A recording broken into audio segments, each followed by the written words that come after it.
resulta de uma investigação levada a cabo, na verdade, com outros colegas, um colega de Marrocos, uma colega do Brasil e o contexto político, económico, social, por um outro colega português. A minha parte foi, efetivamente, estudar o cuscuz em Portugal e a sua trajetória, e é disso que vos começo hoje por falar.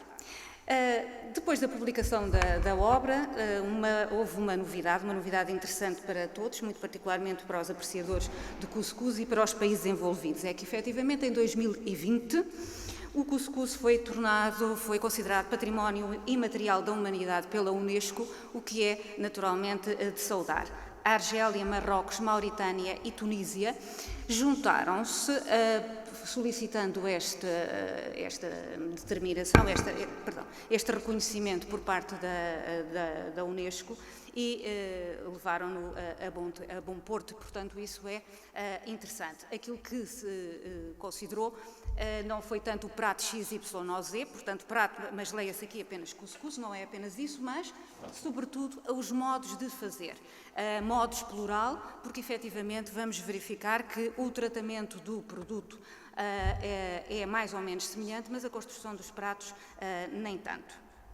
Ora, do ponto de vista, começando com alguma introdução, a ideia é que parte-se do pressuposto metodológico que entende as práticas alimentares dos diferentes povos como saberes que lhe conferem identidades específicas, procurando perceber, neste caso concreto, a presença do cuscuz, que é produto e prato, portanto, estamos a falar de sémola de trigo cozida a vapor ou sémola de outros cereais, na verdade, e a ver como é que isso vai decorrer, como é que essa presença deste prato e produto em Portugal e nos espaços do Império Português. Tenhamos em linha de conta que rejeições, adaptações, transformações dos alimentos são mais do que meras questões de gosto ou, inclusivamente, de capricho. Representam, no fundo, o valor que é dado a diferentes bens e conduzem a questões que permitem ajudar a definir uma comunidade. Portanto, a alimentação, o consumo alimentar, parece ser um dos fatores mais relevantes da construção das identidades culturais através da inclusão ou da exclusão de determinados alimentos. Ora, o cuscuz é um produto e um prato magrebino, bastante popular nos países do Norte da África e, inclusivamente, em alguns países da África Negra.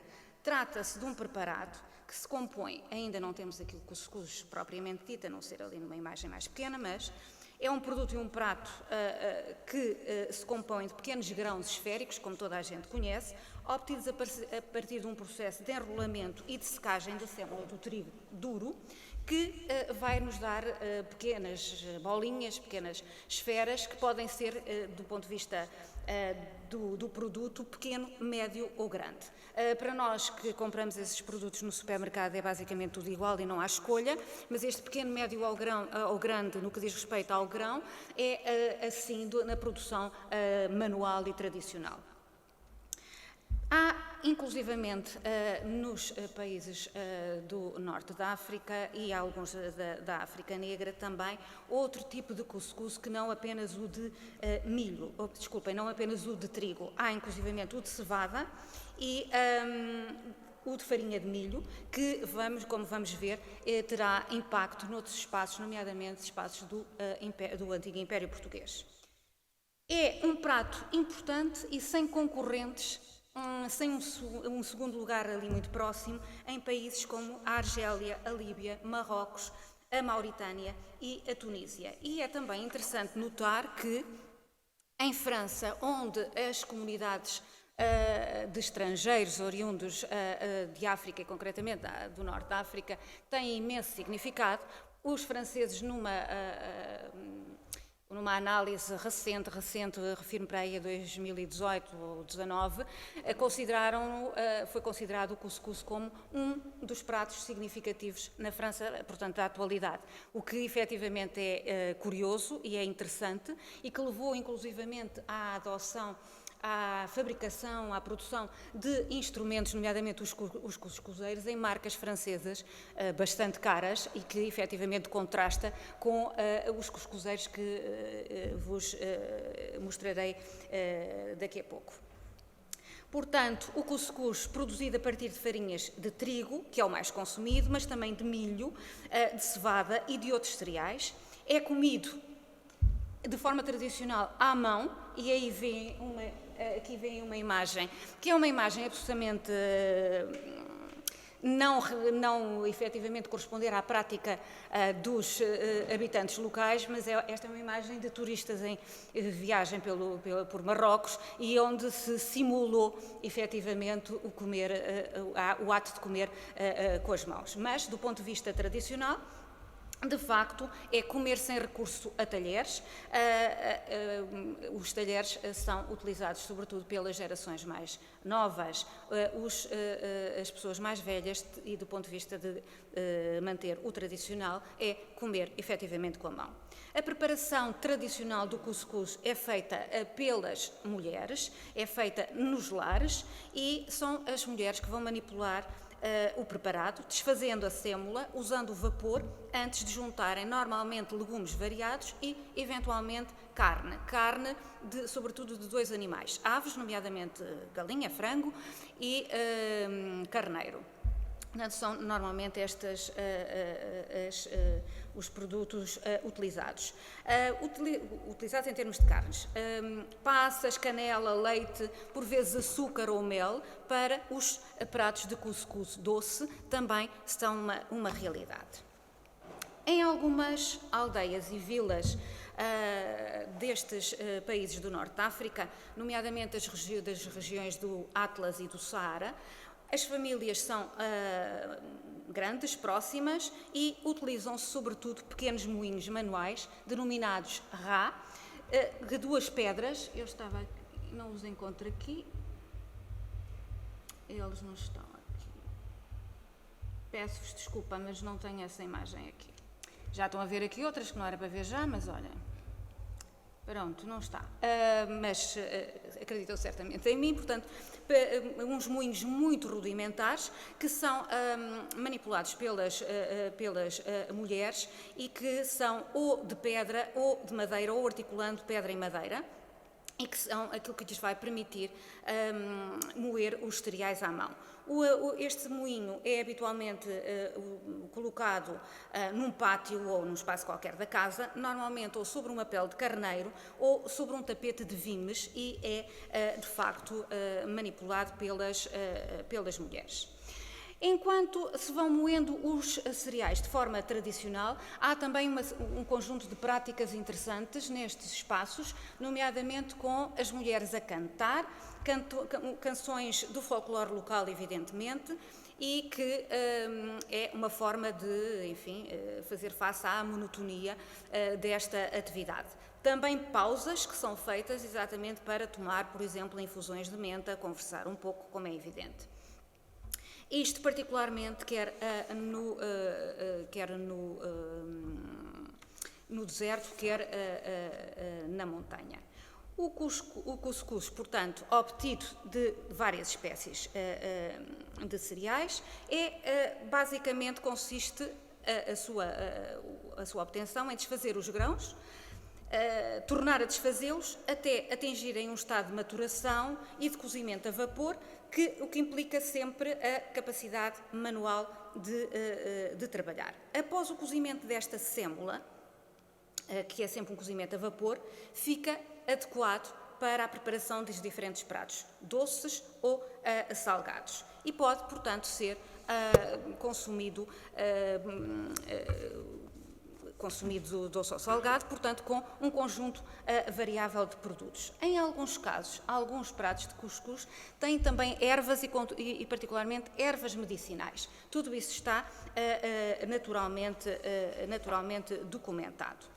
Ora, em termos portugueses, chegamos finalmente a Portugal, poderão dizer, e, de facto, a presença muçulmana na Península Ibérica, a partir do século VIII, vai dar origem a alterações diversas de tal maneira que essas alterações são também alimentares. Porém, a fixação desses hábitos e, sobretudo, desse receituário é naturalmente tardio, ou seja, nós só temos documentação escrita a partir do final do século XV, início do século XVI, e, nomeadamente, a primeira referência a pratos preparados diversos de origem muçulmana é feita efetivamente no livro de cozinha da infanta Dona Maria, que não tem contudo nenhum prato de cuscuz. Posteriormente outras obras, e já lá iremos ver, têm efetivamente receitas. Ora, vamos ter contudo outras fontes, e o que vem aqui nesta imagem é um processo do Santo Ofício movido a uma mourisca no século XVI. Ora, o que é que isto nos pode interessar? Interessa-nos efetivamente porque, se bem que nós não tenhamos receitas de cuscuz, temos aqui informações especificamente sobre as práticas alimentares da comunidade mourisca, e permite-me explicar que a comunidade mourisca, quando falamos de mouriscos, estamos a falar dos muçulmanos convertidos ao cristianismo e que são cristãos novos de mouros ou mouriscos. Portanto, é dessa comunidade que nós estamos a falar. É uma comunidade pequena em Portugal, é uma comunidade que conheceu por islamismo cerca de 250 processos no século XVI, que é uma percentagem baixa face à totalidade, como era aliás expectável. E aqui, nestes textos que são de caráter judicial, portanto é um processo, o que na verdade nós vamos ter são informações bastante interessantes do ponto de vista da prática de fazer e de comer. E esse de fazer e de comer em situações específicas, ou por ocasiões alegres, festivas, caso dos casamentos, ou pelo contrário, momentos tristes, como a morte de alguém. Nestes dois momentos, na verdade em momentos de passagem, há o recurso a este prato, mas a este prato apenas com uma característica diferente, porque este é um prato consumido cotidianamente. Portanto, qual a diferença? É que nos momentos de passagem é igualmente consumido, mas há aqui a ideia de oferta. Oferta à família, oferta aos vizinhos, oferta a quem está próximo. Aquela ideia de partilhar portanto, a comida, digamos assim. Ora, isto significa que nós vamos ter nestes documentos também informação interessante acerca da preparação e consumo do cuscuz consumido, passa a redundância, pela comunidade mourisca, mas também com cristãos velhos de baixa condição social. Isso é particularmente comum. De qualquer maneira, a ideia de que, efetivamente, o cuscuz só vai aparecer como um consumo dos não privilegiados não corresponde à realidade. E já vamos ver porquê. É que, efetivamente, a partir do século XVII, nós vamos ter nos livros de receitas culinárias, quer nos livros manuscritos, quer nos livros impressos, ou referências ao cuscuz, achando-se que nem é preciso dar a receita que toda a gente o saberia fazer, ou, efetivamente, receitas propriamente de cuscuz. E, portanto, escusado será dizer que os livros de cozinha nesta época, que estamos a falar na época moderna, são todos eles destinados às populações que têm meios. Portanto, não há culinária escrita para os não privilegiados nesta época. Portanto, isto vai significar um alargamento, claro, do consumo que, efetivamente, nos poderia parecer limitado de uma única madeira. Ora, aqui temos um cuscuzeiro tradicional marroquino, aqui com os buraquinhos visíveis. Aqui um prato de cuscuz atual acompanhando peixe, e aqui aquilo que vos quero mostrar concretamente. Os pratos mais populares que vêm referenciados nos processos de inquisição relativos a mouriscos são o cuscuz e o alfitete. O alfitete é uma massa doce composta por farinha, açúcar, ovos, manteiga, cominhos e vinho. E vinho, provavelmente, por vezes, já uma adaptação dos portugueses.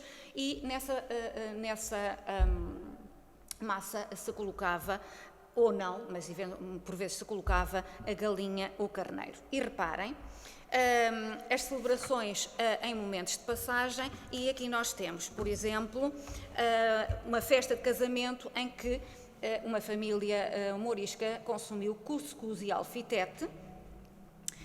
Numa outra festa, uma outra pessoa lhe deu o dito convite de cuscuz, portanto, convite para comer cuscuz, feito ao costume dos mouros, e comeram no chão, sobre mantos e mantéis, em cima aos homens numa casa, e ao princípio de comer os homens disseram, pondo as palmas das mãos para cima, abertas bismillah, quer dizer em nome de Deus, e por aí fora. E, noutro caso também, diversos pratos dos muçulmanos e numa festa feita alguidares de alfitetes, que seriam 3 ou 4 ao costume dos mouros, e de meio carneiro cozido para se comer, o qual alfitete e o carneiro comeram muitos moriscos e moriscas. E, portanto, esta é a parte alegre. Na parte menos alegre também, efetivamente, aqui morte de moriscos e o ver comer, portanto, a ver comer evidentemente o cuscuz a muitos pobres e cristãos e mulheres brancas. Mulheres brancas refere-se aqui a cristãs velhas. E no outro também fez cuscuz e foram lá comer homens moriscos cativos, e o dito cuscuz pela alma do seu marido, por amor de Deus. E, finalmente, uma outra referência também interessante é que à noite, depois da sua senhora ser lançada na cama, portanto, uma serviçal de uma cristã velha aproveitava quando a sua senhora se recolhia para ela fazer esta comida que era identificada como comida de mouros, digamos assim, não é? Temos, portanto, aqui desde logo duas características interessantes documentadas desde o século XVI, ou seja, o cuscuz enquanto comida de identidade, e de identidade naturalmente pertence a um grupo, no caso os moriscos, e o cuscuz enquanto comida de aproximação entre duas culturas, e no caso, obviamente, os moriscos e os cristãos velhos. Portanto, isso está documentado desde o século XVI. Também desde o século XVI, outro tipo de fontes, nomeadamente as fontes literárias e, concretamente, a farsa do Juiz da Beira, de Gil Vicente, em que nós temos um diálogo em que a referência ao cuscuz aparece num contexto que é de uma pessoa pobre e muçulmana, uma moura negra, que consome cuscuz e que é vítima de alcovitice, como podem ver.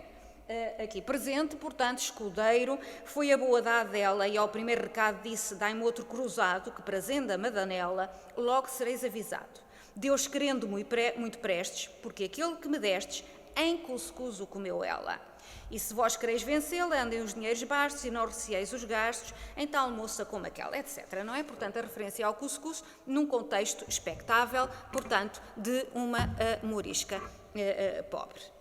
Uma outra referência interessante é um relato de um nobre flamengo que, numa viagem entre Comine e Lisboa, em Jerusalém, passa por Lisboa e vai descrever uma refeição de escravos recém-chegados a Lisboa. E diz isto que vêem ali a negrito: deram-lhe de comer junto ao mar, ao sol, numa tigela ou prato grande. Dentro havia uma espécie de trigo cozido, uma massa mole. Eles rodeavam o prato de joelhos e comiam assim, sem colher, às mãos cheias, havendo tantos pratos que cada um tinha a sua parte. Portanto, se bem entendemos, a descrição feita por este nobre flamengo leva-nos naturalmente a colocar a hipótese de estarmos perante uma refeição de cuscuz dada aos escravos recém-chegados a Lisboa. E temos também uma outra fonte do século XVI, neste caso João Brandão de Buarcos, que se vai referir à venda de cuscuz diariamente em Lisboa, com exceção dos domingos, e essa venda destinada, sobretudo, a trabalhadores braçais e a crianças. Esses trabalhadores braçais brancos e negros, e quem vendia eram 50 mulheres brancas e negras, forras e cativas, que partiam da ribeira com as suas panelas cheias de arroz, xíxaros e cuscuz. Portanto, de facto, também uma referência a consumo não limitado à comunidade morisca.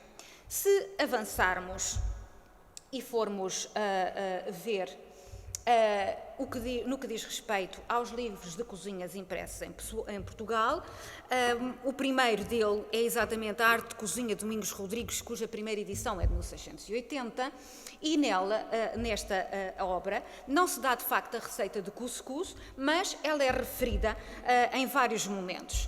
Portanto, como podem ver, ao explicar-se como faziam talhadas de ovos, explicita-se que a massa devia manipular-se como quem desfaz cuscuz. Das indicações acerca das iguarias que deviam constar nos banquetes, para o banquete do mês de março, 10 pratinhos de cuscuz ou letria, portanto, a letria. Em outubro, 6 pratos de galinhas com cuscuz. E uma última referência, advirto que para as galinhas que ficam de caldo se hão de mandar à mesa um dia sobre cuscuz, outro sobre fidéus, outro sobre letria, tal. Portanto, como disse há pouco, estamos a falar de um consumo inicialmente de pessoas com menos meios, mas efetivamente, depois que se vão estender, e a prova disso é não só estar presente nos livros de cozinha, como aqui podemos ver, e já vos vou dar outros exemplos, como inclusivamente os inventários de bens de alguns membros da Casa Real Portuguesa incluem a existência de cuscuzeiros. E isso está documentado desde inventários de bens da Rainha Dona Catarina, mulher de Dom João III, portanto estamos a falar do século XVI. Em alguns receituários de origem monástica ou conventual, portanto, que são repositórios de receitas de proveniência diversa, muitas vezes com uma cronologia abundante, enfim, alargada, o cuscuz também esteve presente e não raras vezes.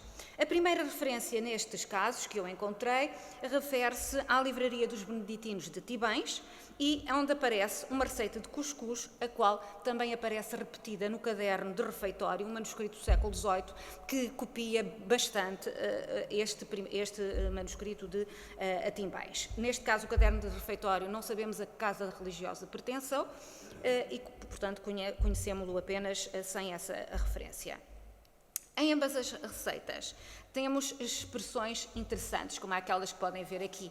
Conhece que os cuscuzes estão cozidos quando sair fumo por toda a boca do cuscuzeiro. E conhecer-se-á que os cuscuzes estão cozidos quando eles, com a água a ferver, imitem as pancadas de um tambor. Portanto, reparem que, apelando naturalmente aos sentidos, se vai efetivamente ter em linha de conta o estado em que devemos retirar a preparação do lume. Para terem uma ideia, e não para lermos aqui de maneira, enfim, exaustiva, mas aqui apresento-vos, de facto, nestes receituários que referiu, do caderno do refeitório e no de Tibães, nós temos duas receitas, de facto, de cuscuz e, no caso da segunda, temos inclusivamente a opção cuscuz salgado, cuscuz doce, não é? Portanto, como se pode verificar no final da receita. Portanto, um texto mais prolixo do que o outro, não obstante, com uma série de informações para como se preparava. Portanto, isto em receituários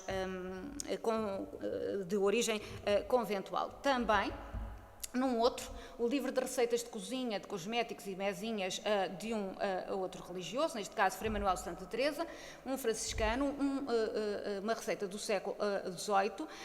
Aqui poderemos ver mais uma vez uma outra receita que tem uma particularidade. Se olharem para as três últimas linhas, ou melhor, a linha número 3 a contar do fim, em que temos uma referência a pôr-lhe gemas de ovos por cima. E aquilo que vos quero mostrar é que nós estamos aqui com uma receita do século XVIII. O original da receita é isto é, portanto, antes da transcrição, como é evidente.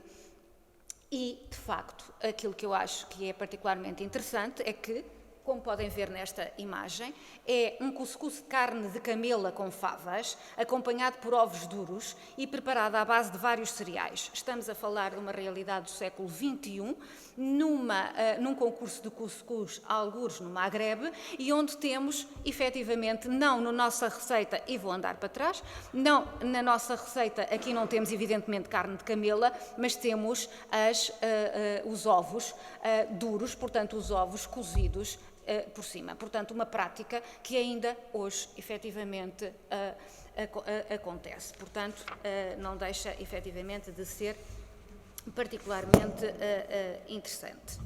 No século XVIII, o cuscuz, apesar de tudo, e uma outra coisa que não disse é que em termos leigos, portanto, estes receituários que referi são todos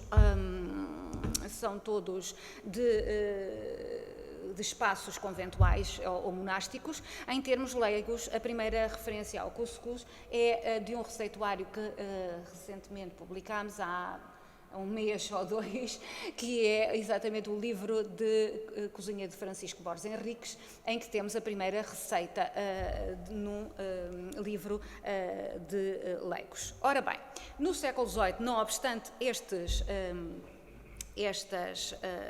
receitas, o cuscuz vai perdendo terreno em termos da culinária portuguesa. Rafael Belotot, habitualmente prolixo a utilizar, enfim, uma série de abonações, foi extremamente lacónico ao definir cuscuz e cuscuzeiro. No que diz respeito ao cuscuz, limita-se a dizer massa reduzida a grãozinhos e cozida com o vapor da água quente.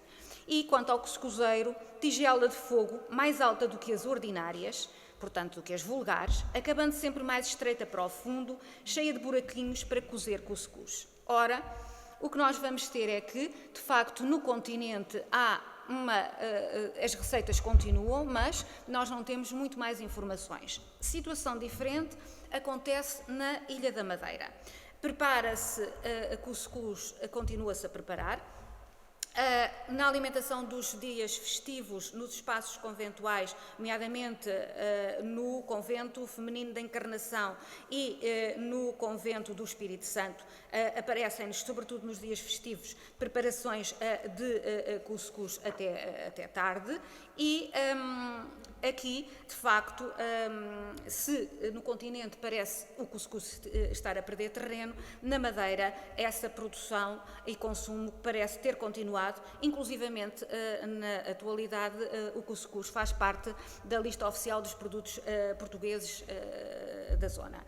No arquipélago da Madeira é habitualmente também aparece como substituto do arroz. Acompanha naturalmente pratos como cozido, carne em vinha de alhos, bifes de fígado, por aí fora, e é sobretudo apreciado quando esse cuscuz é preparado com a água do cozido. Por razões evidentes é mais apreciado, porque naturalmente mais gostoso, uma vez que a água em que se cozeu carne tem naturalmente um gosto completamente diferente. Atualmente, estas são imagens atuais, o cuscuz confecciona-se com farinha de trigo da região, fermento, água morna temperada com sal e folhas de segurelha e trabalha-se até se obter, de facto, a massa que podem ver aqui no fundo.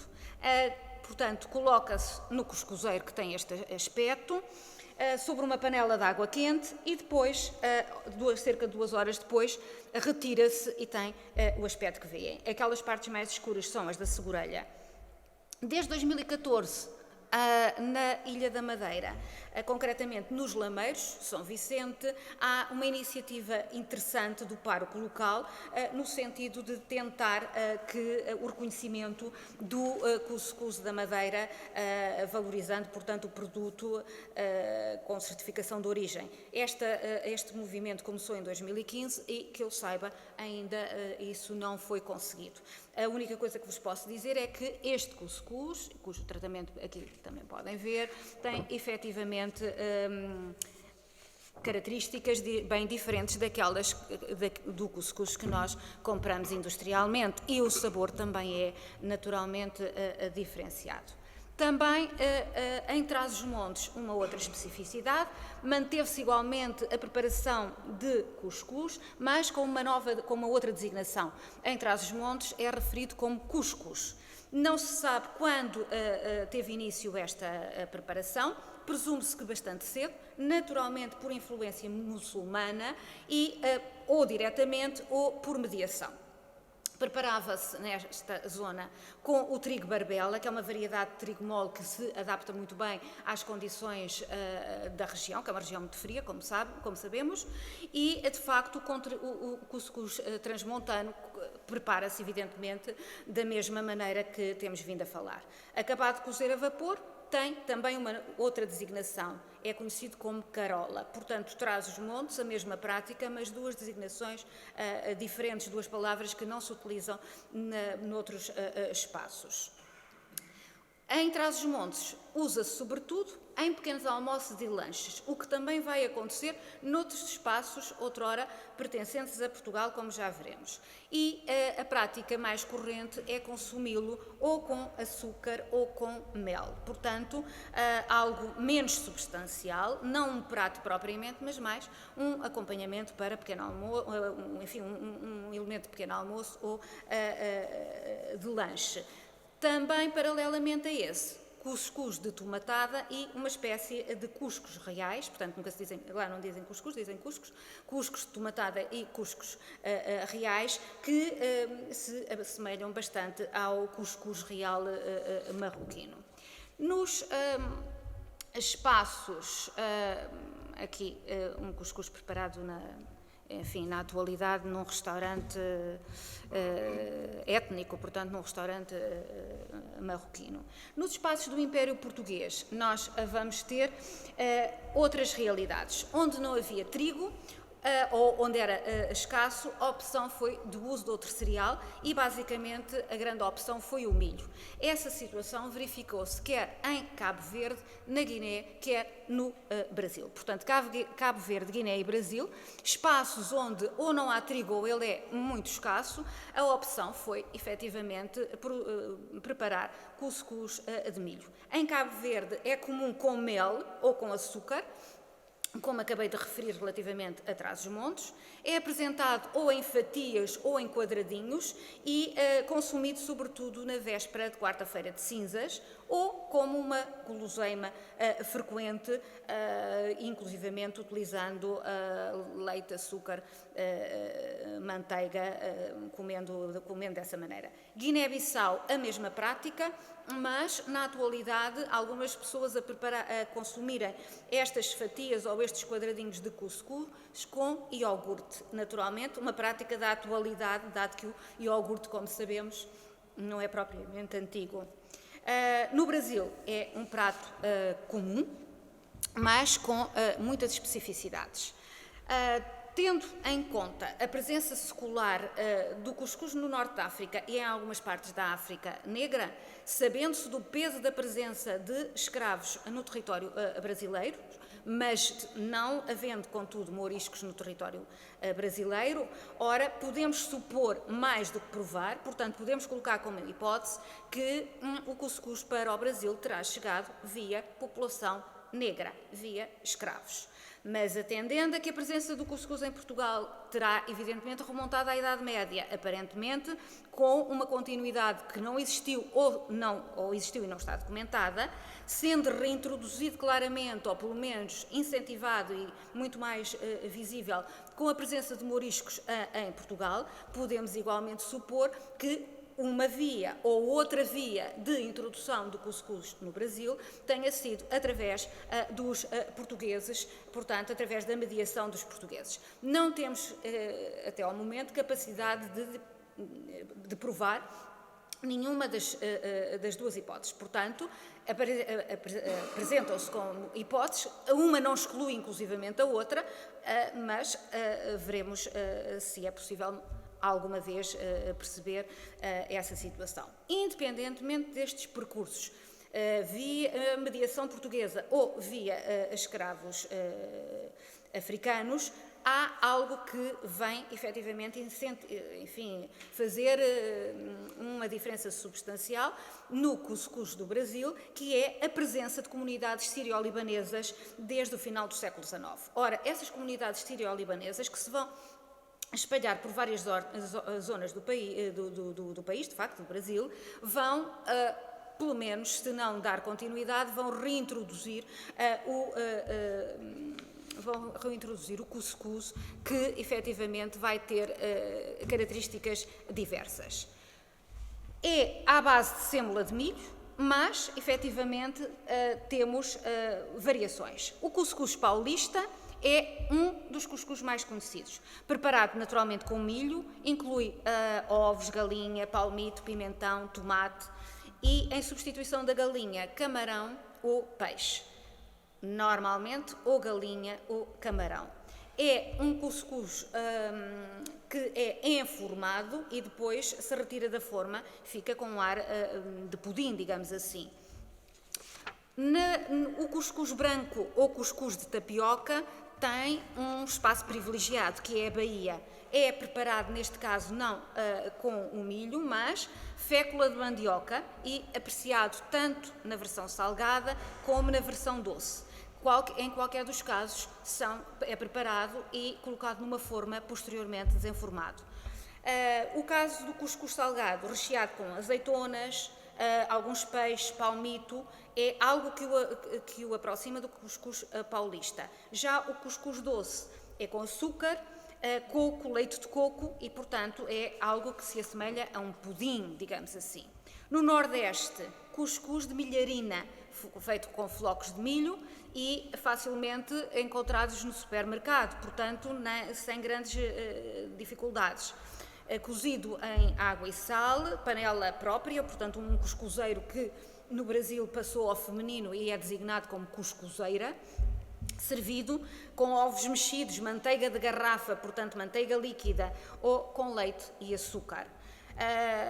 Outras variantes incluem coco, linguiça, toucinho, por aí fora. No Ceará, o cuscuz também se chama pão de milho, portanto, cuscuz ou pão de milho no Ceará são sinónimos e é vulgarmente consumido ao pequeno almoço, umedecido com leite de coco, ovo, queijo coalho, acompanhando líquidos, nomeadamente café, por exemplo, ou café com leite. Nas outras refeições é por vezes utilizado como farofa, ou seja, para polvilhar determinados preparados.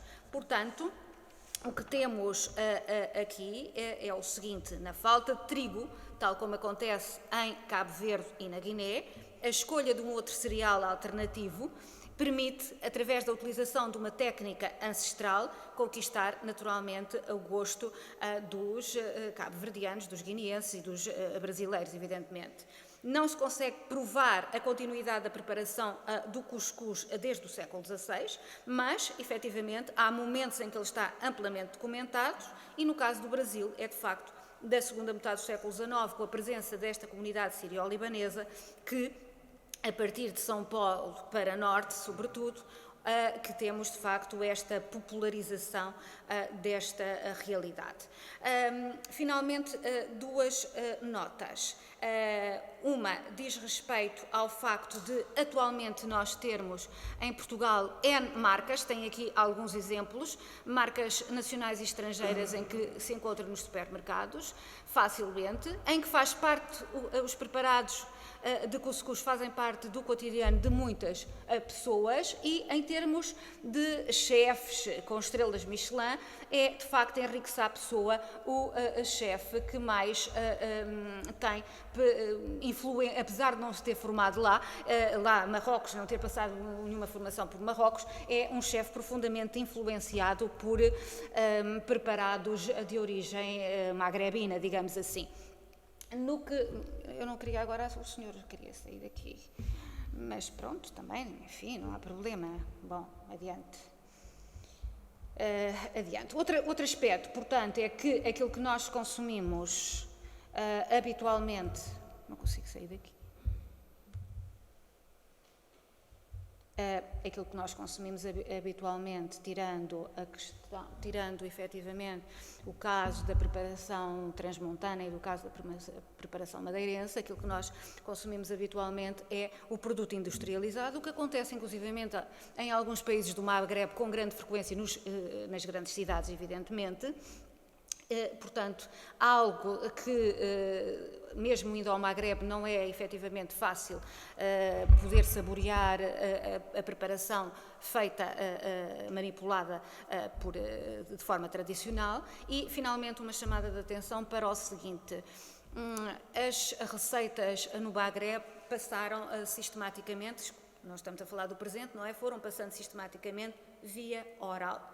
E nós, como provavelmente noutros espaços europeus, primeiramente fixámos as receitas. Isso é interessante porque, como vimos há bocado, aquela receita que tinha ovos na dita preparação, e vamos ver que ainda hoje se prepara de forma tradicional. Ou seja, nós conseguimos fixar receitas de cuscuz, salgado e doce, antes de os verdadeiros autores destas receitas o fazerem, porque a comunicação era via feminina e via oral.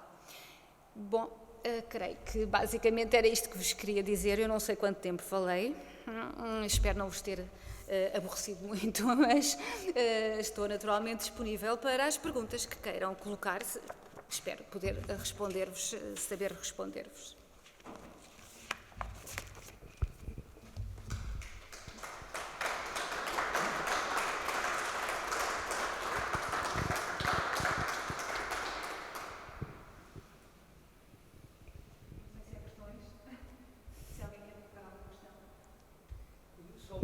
Faz favor.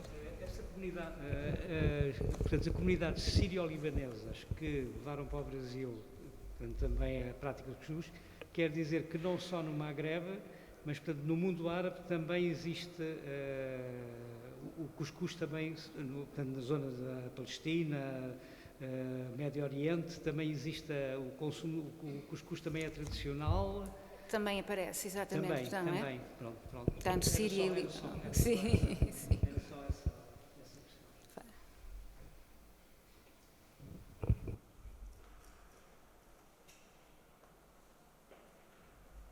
Boa tarde.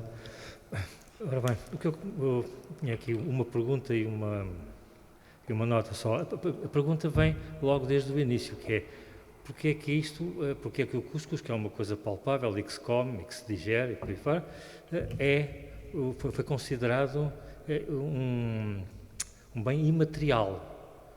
Ele é tudo quanto é menos imaterial, ele é material, não é? Ou alguma razão, por ser enfim, tem ter uns lives de cultura alimentar e tal, é que ela é considerada imaterial. Nas categorias da Unesco há vários itens para classificar o património.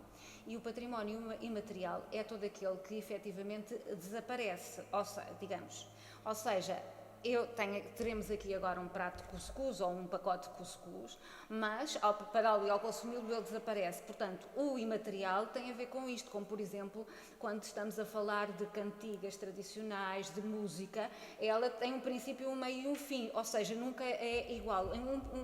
Aqui o material será, por exemplo, estes artefactos, não é? Porque efetivamente não desaparece. Portanto, a classificação imaterial não tem a ver com o facto de ser palpável aqui, porque, por exemplo, a música também não é palpável, mas é audível, e, portanto, essa é uma categoria que está estabelecida nos parâmetros de classificação internacional. Tem a ver não propriamente com o facto de ele existir aqui, mas a maneira como o cuscuz vai ser diferente em cada momento e perecível em todo o momento, não é? Porque cada um vai fazer de uma maneira diferente e o que está estabelecido em termos do cuscuz como património imaterial é a forma tradicional de o preparar, mais do que propriamente o produto em si. Como nota final, queria deixar aqui uma indicação que é o seguinte: eu trabalhei nos últimos 30 anos muito na Guiné-Bissau, e na Guiné-Bissau o cuscuz, efetivamente, com iogurte, eu nunca vi. Foi um aluno meu que me contou destas novidades. Eu nunca vi. Acredito que sim, que se possa comer, mas só em camadas, vamos lá, médias altas, se é que há camada média alta na Guiné-Bissau. Mas com iogurte eu nunca vi, nem nunca comi. O que se come muito de cuscuz é o cuscuz doce, enformado e depois desenformado fica uma espécie de pudim. Então vende-se nas ruas à fatia. Exato, exato. E faz parte até muitas vezes do pequeno almoço, ou pelo menos da primeira refeição. É realmente muito consumido em termos de tabancas, sempre assim, não é? Porque o cuscuz, tal como nós aqui o conhecemos e aqui o comemos, lá também se come relativamente pouco. Agora consome-se mais porque há realmente uma vinda muito grande de gente da Líbia e da Síria, não é? Mas principalmente da Líbia, e então ele já começa a aparecer. Mas o prato, digamos assim, o prato forte de cuscuz é o cuscuz doce, desenformado e cortado às fatias, que veio ocupar o lugar de uma outra comida muito portuguesa, que eram os bolinhos de farinha. O bolinho de farinha fazia-se muito, os guineenses adotaram o bolinho de farinha, mas agora, enfim, com a islamização, digamos assim, os bolinhos de farinha de milho estão a desaparecer e estão a ficar a ser substituídos por fatias de cuscuz. Cuscuz doce, evidentemente. Doce, exatamente. Pronto, era tudo. Muito obrigada pela achega, de facto. As minhas informações sobre o cuscuz na Guiné e em Cabo Verde batem certo com aquilo que acabou de dizer, tirando a excentricidade do iogurte, que efetivamente, quer no caso da Guiné, quer no caso de Cabo Verde, há uns anos atrás eu tive alunos dessas proveniências. E eles próprios referiram a sua tradição e prática de consumo, e no caso da senhora, que era de Cabo Verde, de preparação. Mostrou-me e enviou-me inclusivamente imagens, e portanto o tal cuscuz em formato, partido às fatias ou em quadradinhos, e dizendo que era corrente no âmbito da sua família, não é? Portanto, no âmbito familiar, a sua preparação e consumo, as fotografias que me levou inclusivamente, disse-me ela que tinha preparado ela própria em casa uns dias antes. No caso da Guiné, era um aluno que convictamente dizia: não, nós lá em casa comemos sempre com iogurte, o que se calhar terá muito pouca representatividade face à população, digamos assim, mas efetivamente sim, com essa mistura. É possível que eles comam, eu nunca vi comer, mas é possível que sim, eles usam uma espécie de iogurte que eles dizem que é o leite amanhecido, não é mais do que o leite azedado durante a noite, evidentemente. E é possível que eles comam isso, principalmente no norte, comam isso, que é onde se come muito esse tal leite amanhecido, que comam isso misturado com o cuscuz, enfim, para fazer substância. Podemos chamar iogurte a isso, é branco, tem aquela...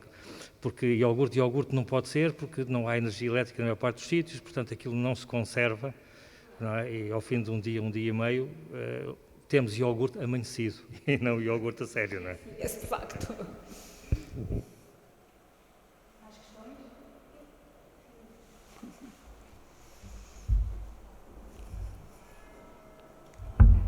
Bem, minha querida Isabel, muito clara como sempre. Eu gostaria de saber se tem algumas informações sobre a forma de preservação do cuscuz nas diferentes comunidades, ou seja, nós sabemos que é um produto bastante apreciado porque tem uma pré-cozedura por secagem ao sol ou de outra forma, e isso permitia que as comunidades que o consumiam o pudessem transportar sem problema e cozinhar em qualquer momento.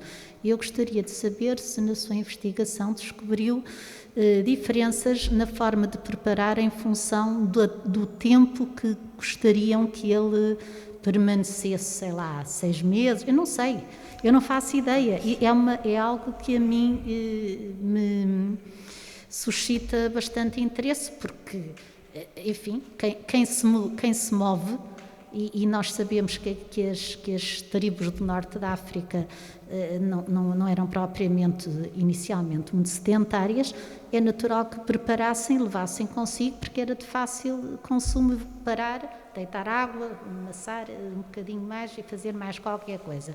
Eu gostava de saber se tem referências à forma de conservação ou preparação diferente em função do tempo que gostariam de permanecer. Inês, não sei nada a esse Não sabe respeito. nada. Não, ou seja, absolutamente nada. Ou seja, a documentação a que tive acesso não tinha qualquer referência. No fundo, há sempre uma preocupação que sabemos, não é? De conservação dos produtos. E no passado isso era mais complicado, como todos sabemos. Agora, de facto, relativamente a esta realidade produto cuscuz, as fontes que consultei não tinham qualquer informação. Portanto, zero a esse respeito, de tempo de conservação, de condições de transporte, etc, absolutamente nada. Não seria um dos produtos que mais rapidamente se deteriorasse, não é? Atendendo às características dele. Agora, daí a podermos dizer durava este tempo aquele ou outro nestas condições, infelizmente zero. Não sei.